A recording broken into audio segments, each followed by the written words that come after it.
पिछले 10 सालों से हरियाणा की सत्ता पर काबिज बीजेपी को अब विपक्ष में बैठना पड़ सकता है। ऐसा हम नहीं बल्कि विधानसभा चुनाव की वोटिंग के तुरंत बाद आए रुझान कह रहे हैं। एग्जिट पोल के रुझानों से अंदाजा लगाया जा सकता है कि हरियाणा में इस बार कांग्रेस का सूखा खत्म होने वाला है। एनडीटीवी के पोल ऑफ पोल्स में भी कांग्रेस को बढ़त मिलती हुई दिख रही है। मतलब ये कि 10 साल बाद हरियाणा की सत्ता से बीजेपी साफ होने वाली है। ऐसे में आइए जानते हैं कि हरियाणा के वो कौन से बड़े फैक्टर थे जो बीजेपी को भारी पड़ गए। हरियाणा चुनाव में बीजेपी के लिए किसान, पहलवान, जवान और अग्निवीर जैसे मुद्दों के साथ ही 10 साल की एंटी इनकम्बेंसी भारी पड़ी। वहीं टिकट ऐलान के बाद बागी हुए अपनों ने भी बीजेपी को काफी नुकसान पहुंचाया। पार्टी के कई नेताओं ने बगावत कर निर्दलीय उम्मीदवार के रूप में चुनावी रणभूमि में ताल ठोक दी।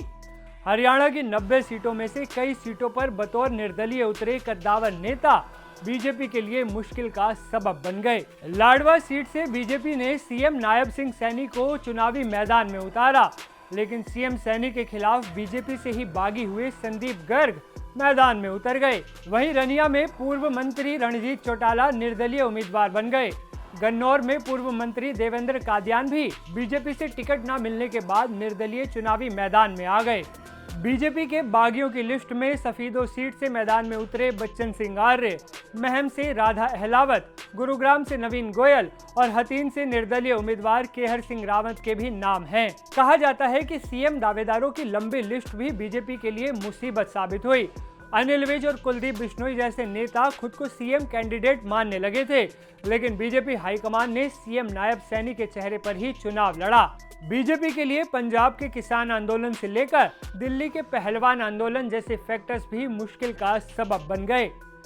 कुश्ती संघ के अध्यक्ष रहे ब्रजभूषण शरण सिंह से बगावत करने वाले हरियाणवी पहलवान भी मानते थे कि बीजेपी ने उनका साथ नहीं दिया। यही वजह है कि वे बीजेपी के खिलाफ हो गए। हरियाणा में 10 साल तक बीजेपी का दबदबा रहा, लेकिन इस बार पहलवानों, किसानों और अग्निवीर योजना से जुड़े युवाओं में नाराजगी देखने को मिली।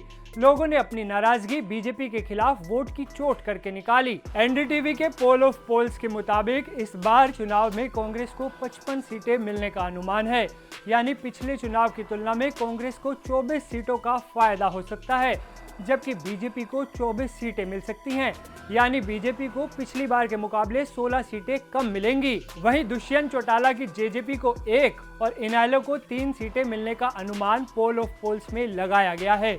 मतलब ये कि अगर एग्जिट पोल के रुझान नतीजों में बदले तो कांग्रेस की दिवाली इस बार धूमधाम से मनेगी।